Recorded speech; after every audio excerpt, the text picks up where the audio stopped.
kesempatan yang tentunya kita bersama sangat taat dan cinta kepada beliau. Kita berharap berdoa bersama-sama semoga Allah panjangkan umur beliau. Amin. Beri beliau kekuatan, kemampuan, keistiqomahan yang selalu membimbing kita semua ke jalan terbaik. Alhamdulillah pada pagi ini Al-Fajir kami dari Madura, dari perbatasan Bantaran Pamekasan, nama Al-Fajir Muntak Mahajir, dan kebetulan juga bersama sahabat kami yang lebih dahulu, lebih berpengalaman dan bukan pertama kali tiba di tempat ini, Kiai Haji Rais Mubarak bisa hadir pada pagi ini di tempat yang penuh berkah ini di hadapan para santriwan dan santriwati. Kita semua memanjatkan puji syukur kehadirat Allah Subhanahu wa taala atas segala anugerah dan karunia-Nya. Juga salawat dan salam sebagaimana yang telah kita kumandangkan bersama. Semoga tercurah dilimpahkan kepada junjungan besar baginda Nabi Muhammad sallallahu alaihi wasallam.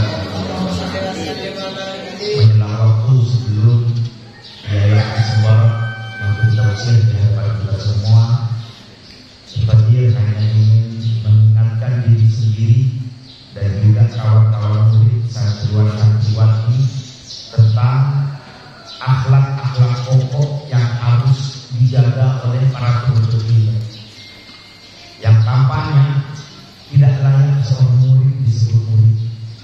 Tanpa beberapa hal, tanpa beberapa akhlak ini, seorang murid, seorang santriwan-santriwati tidak pantas disebut murid atau penuntut ilmu agama.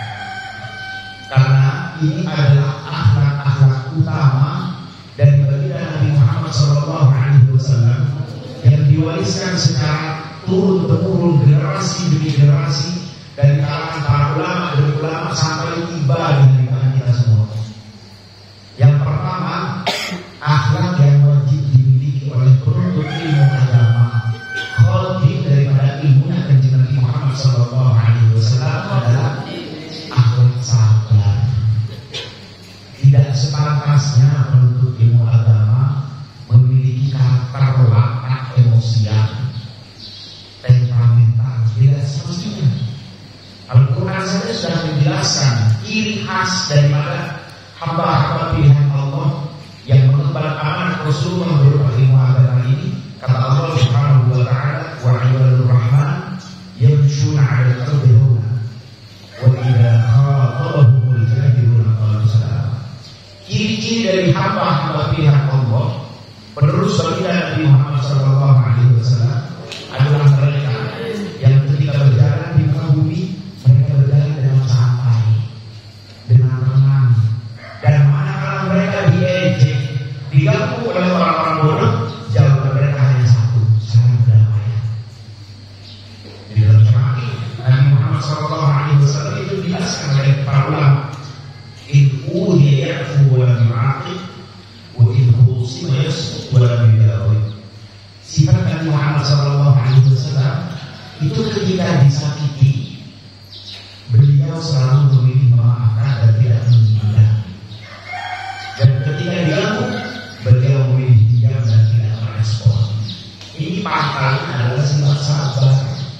Jadi murid-murid, santriwan-santriwati terlebih di masa-masa pendidikan sekarang, waktunya digembleng, diuji, dididik oleh kiainya, harus sabar. Dan menghadapi satu sama lain juga harus sabar.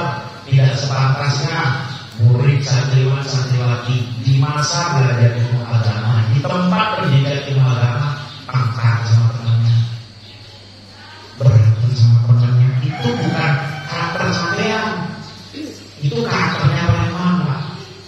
Kalau sampean semuanya harus punya watak belas kasih, damai, adil, sejuk dan sabar, saling memaafkan. Itu yang pertama. Dan yang kedua yang harus dimiliki oleh penuntut agama adalah jabrul khawatir. Harus punya sifat gemar dan senang menjaga perasaan orang. Seorang santri yang tidak menjaga perasaan kawannya, itu sejatinya dia terjebak di tempat yang salah. Artinya dia bukan seperti santri yang seharusnya. santri ketika ngomong mudah nyakitin temannya. Ada santri ketika berperilaku mudah membuat tersinggung. Itu bukan sifat santri, kawan. Santri itu selalu menjaga perasaan orang lain. Makanya nanti penjenengan setelah keluar dari sini, setelah oleh orang dipanggil pembaca ilmu agama, ada yang dipanggil ustaz. Kalau penjenengan ada yang menjaga perasaan orang lain, gak bakal jalan kan bawahnya. Ilmu yang saya bawa dari tempat ini gak bakal bisa disebarkan. Kalau bersama enggak boleh dari sekarang pandai-pandai menjaga perasaan orang. Karena kadang itu pengemban ilmu agama, berdakwah, kiai, ulama dan sebagainya, itu dihadapkan pada situasi dan kondisi pada kita terpaksa mau nggak mau harus dilakukan demi jaga perasaan orang. Kadang sudah kenyang, tapi disuguhi makanan sama orang, mau nggak mau demi jaga perasaan orang. Ditelepon sudah kenyang, itu udah tugasnya para pendakwah.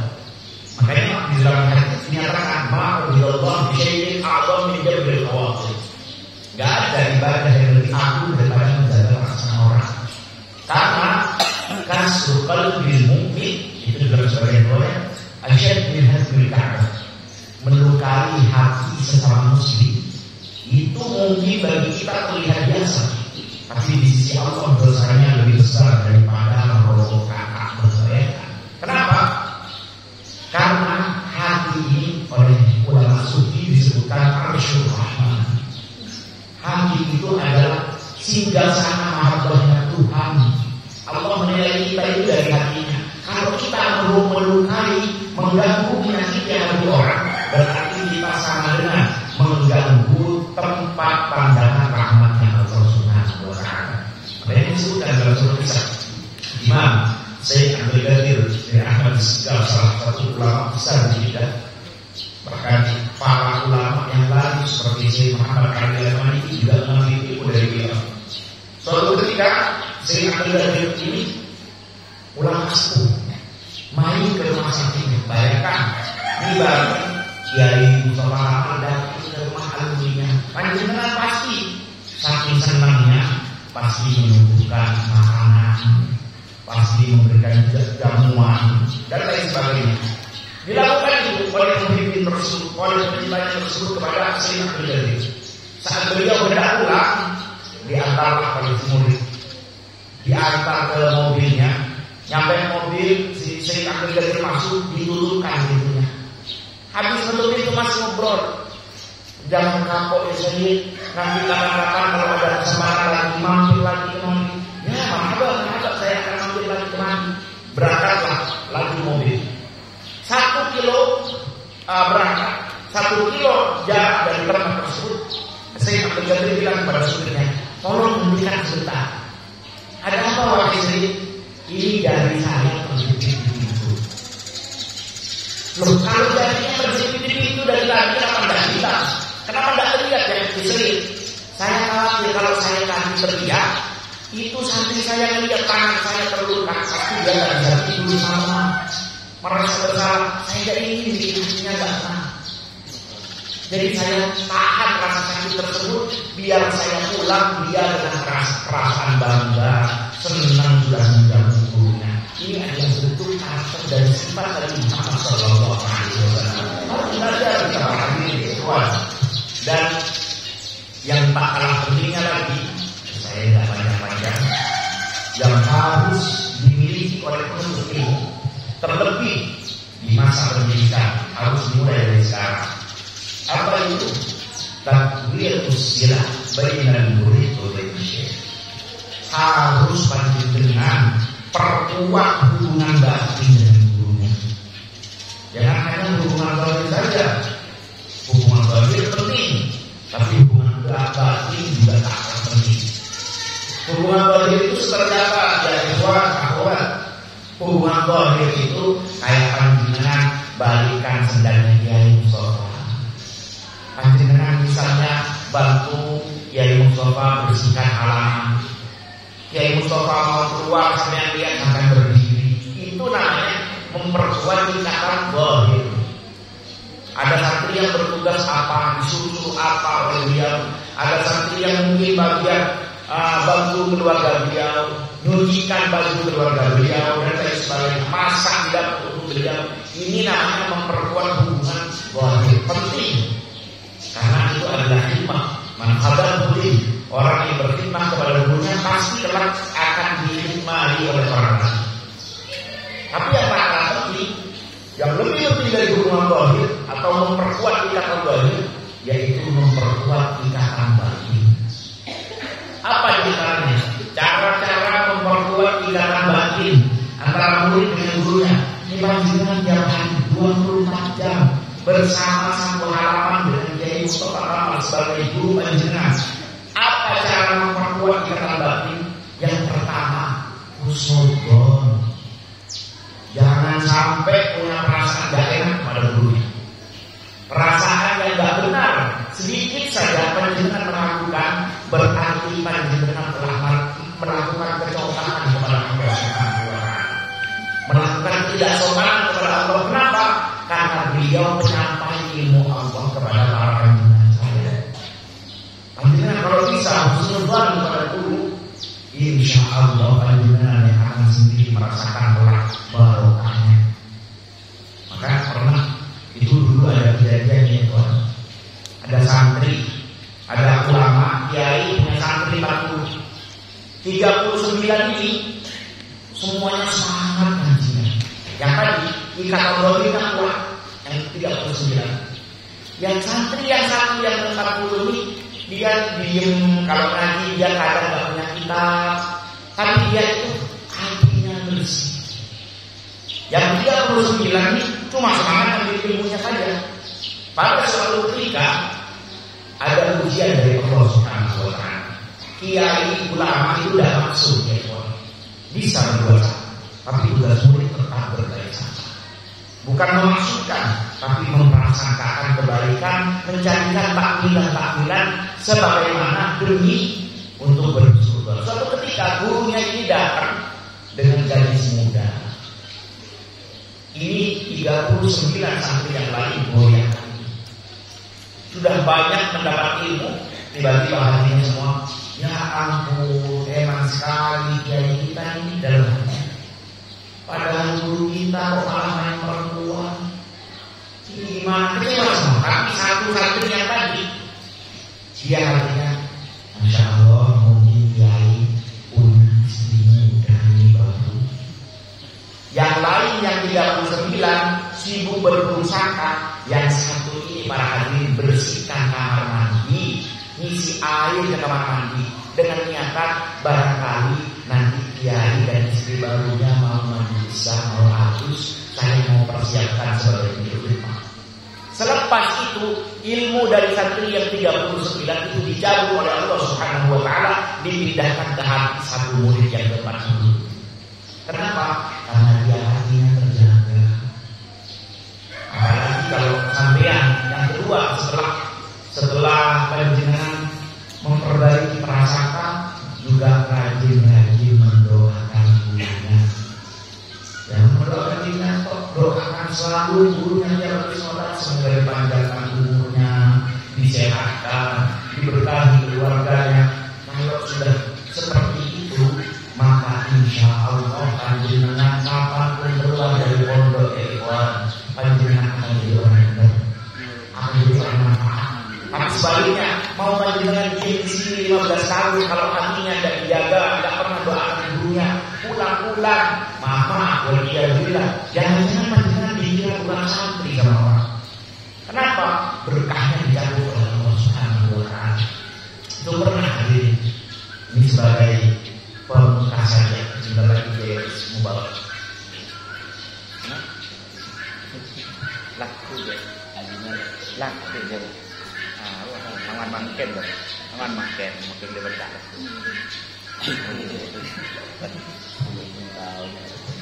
Yang terakhir, ini sebagai peringatan bagi kita sekalian.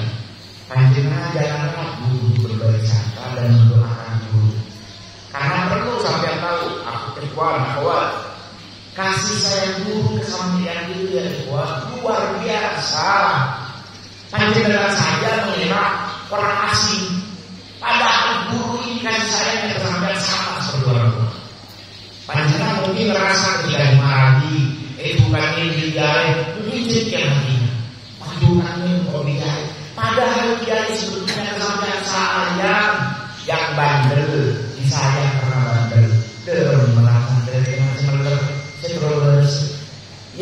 yang mapan, yang taat, yang rajin di saya karena rajinnya sama seperti orang tua pada anaknya.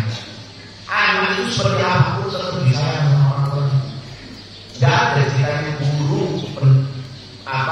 pendidik agama yang sejati yang gak sayang sama anaknya. Ini sampai satu persatu di hati dia posisinya seperti anak kandung sendiri. Saya pernah mendengar salah seorang kiai itu mau berangkat umroh, nangis Pak, nangis. Ya, ketika ditanya, kenapa kiai nangis? Enggak, saya tidak bilang sama anak-anak.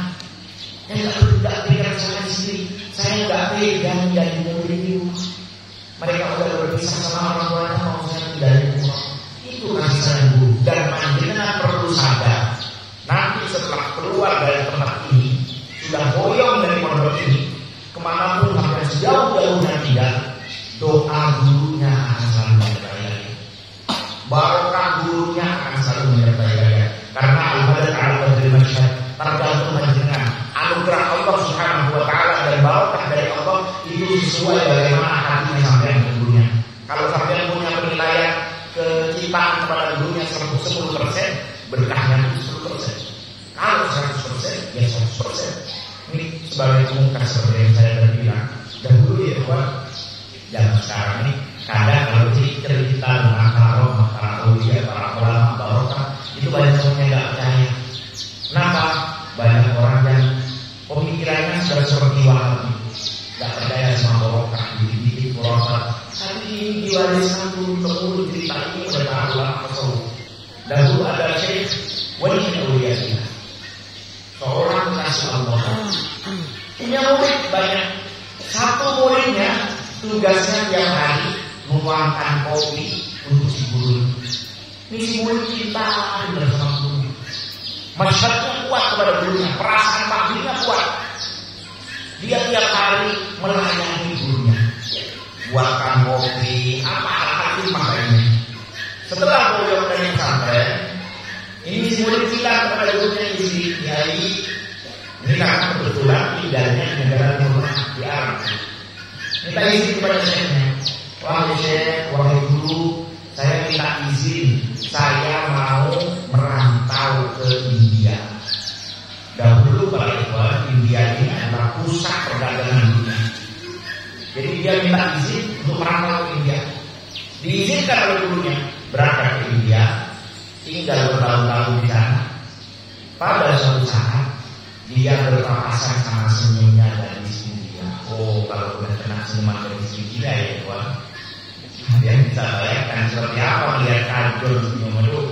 Ini si murid si satu di kelompok langsung terpana asmara. Musibah dari wanita. Saya nggak mungkin teman ngaji aja rasa. Udah kobel kayak seperti. Ini awalnya kerja merantau di bumi India. Semenjak ketemu dengan senyum gadis India tersebut, gak bisa tidur, gak enak makan.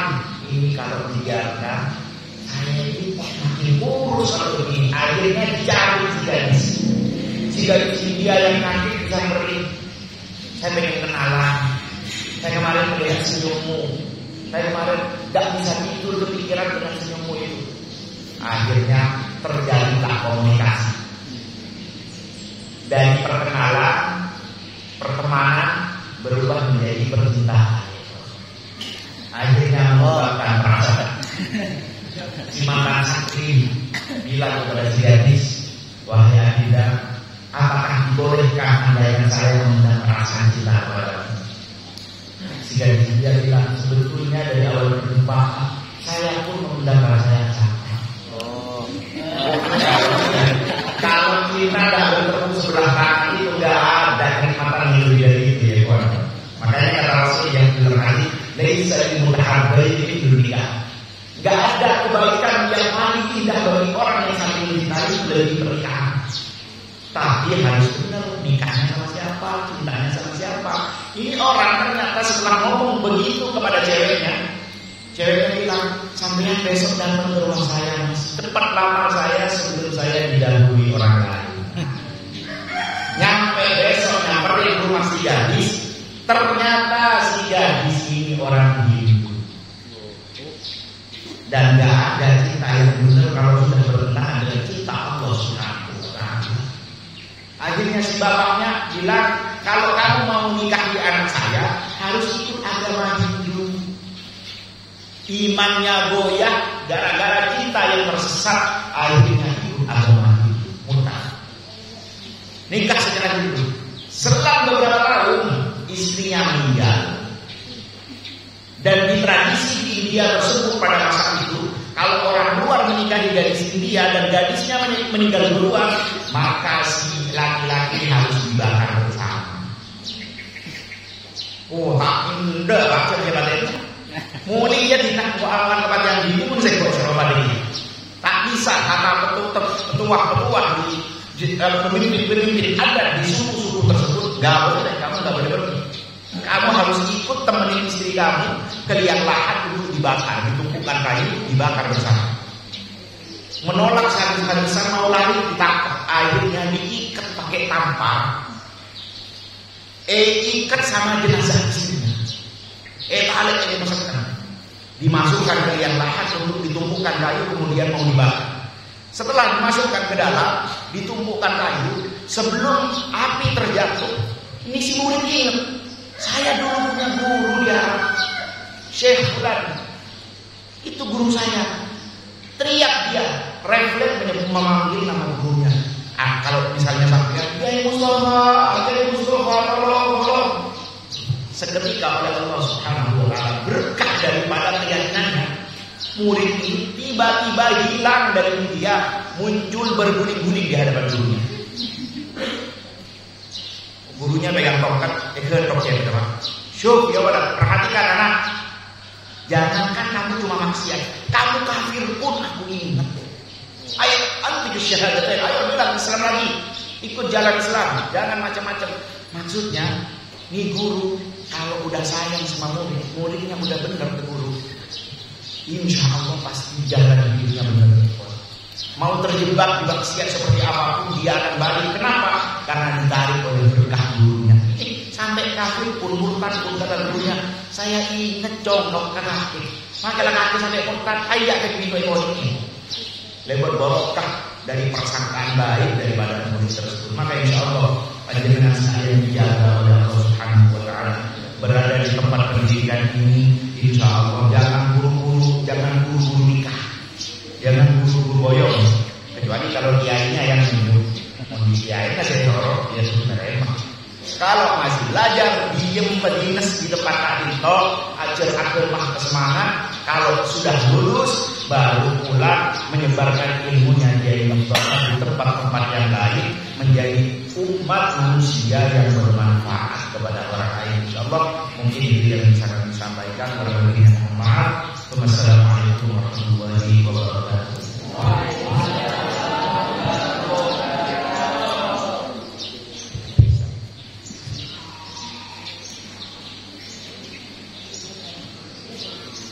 Assalamualaikum warahmatullahi wabarakatuh.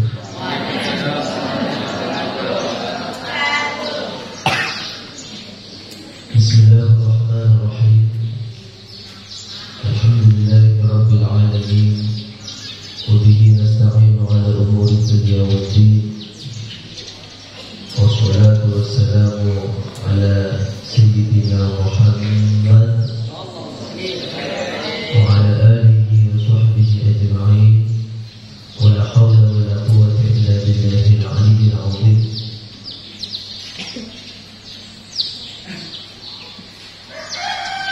Yang mulia guru kita bersama Hadratul Syekh Hadratul Mukarram Mudir Hadal Ma'ad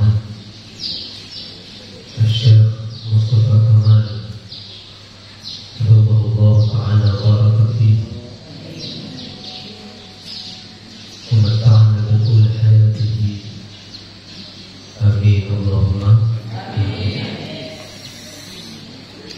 Sahadat al-Muhtaram wal-Mu'azzam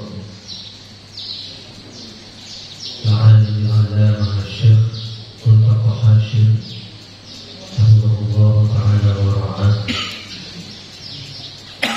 Ma'asyar tulab wa talibat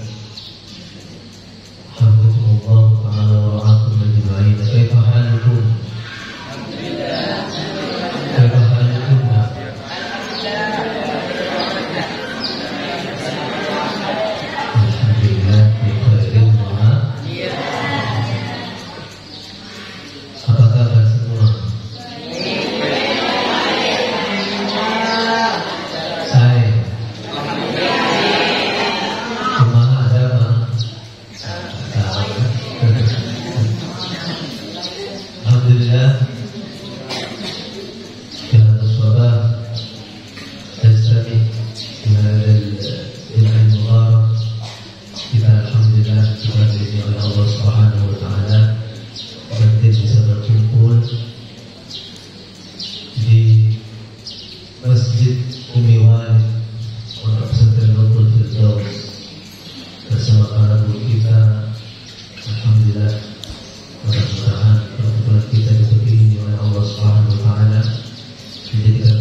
Alhamdulillah setiap tahun pasti kesini insyaallah. Yang penting mudah-mudahan masih diberi kemudahan Allah. Kalau sering kesini ya bisa dikatakan tofu karena jadi kemudian alasan biasa dulu bahkan 7 bulan yang lalu mungkin ya hanya kesini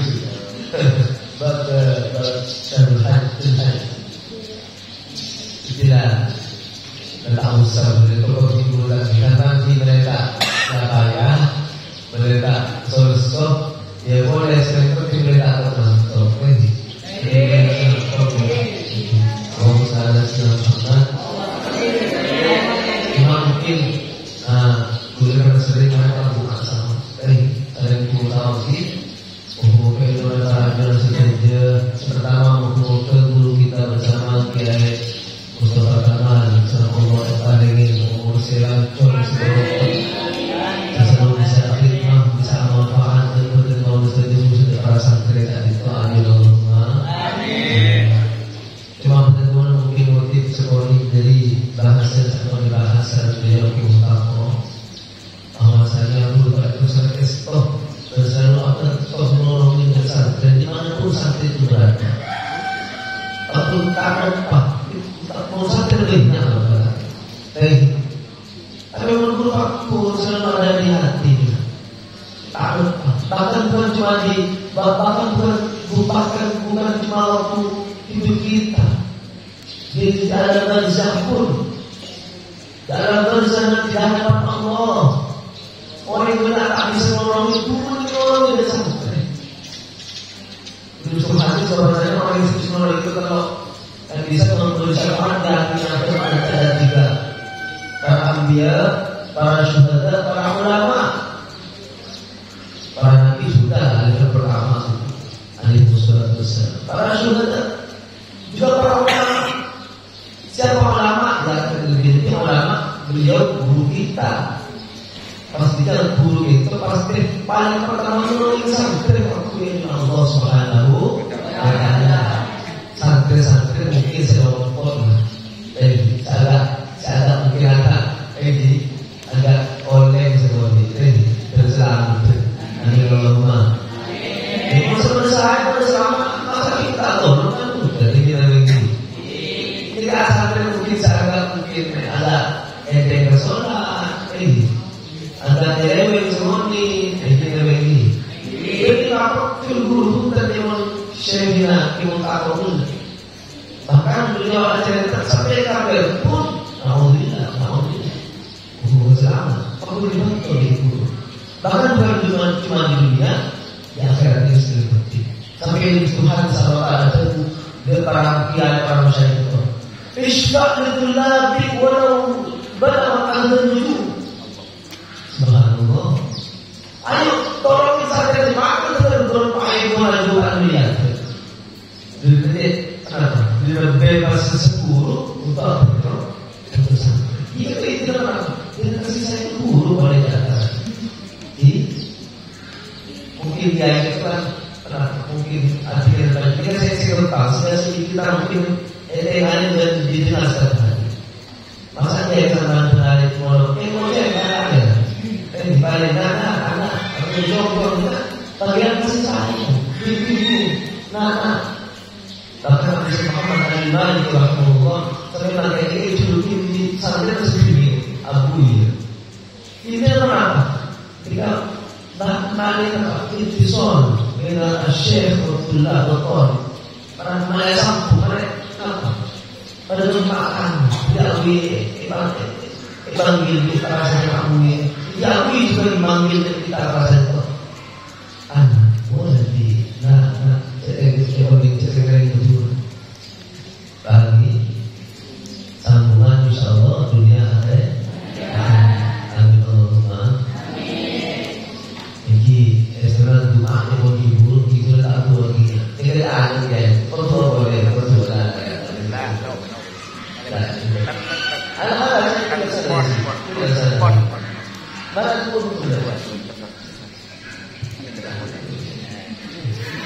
itu mungkin itu masih bisa saya sampaikan ya. Kalau kita ketemu kembali ya, tidak ketemu di sini tapi teman-teman yang kembali ya. Insya Allah perjumpaan kita bersama sampai ke surga. Wassalamualaikum warahmatullahi wabarakatuh.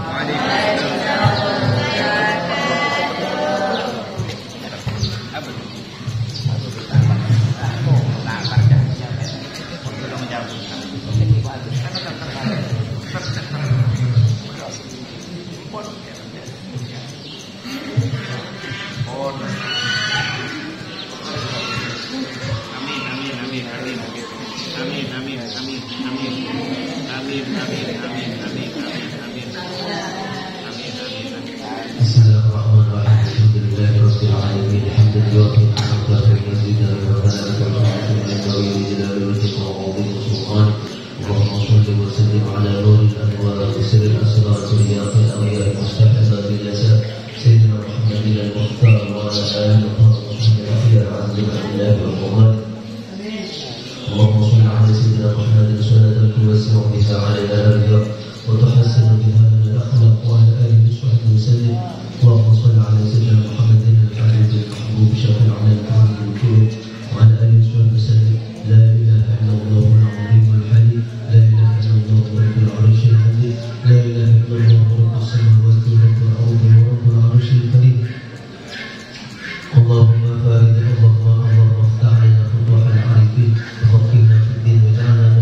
Bi fadli wujudika wa karamika ya arhamar rahimin.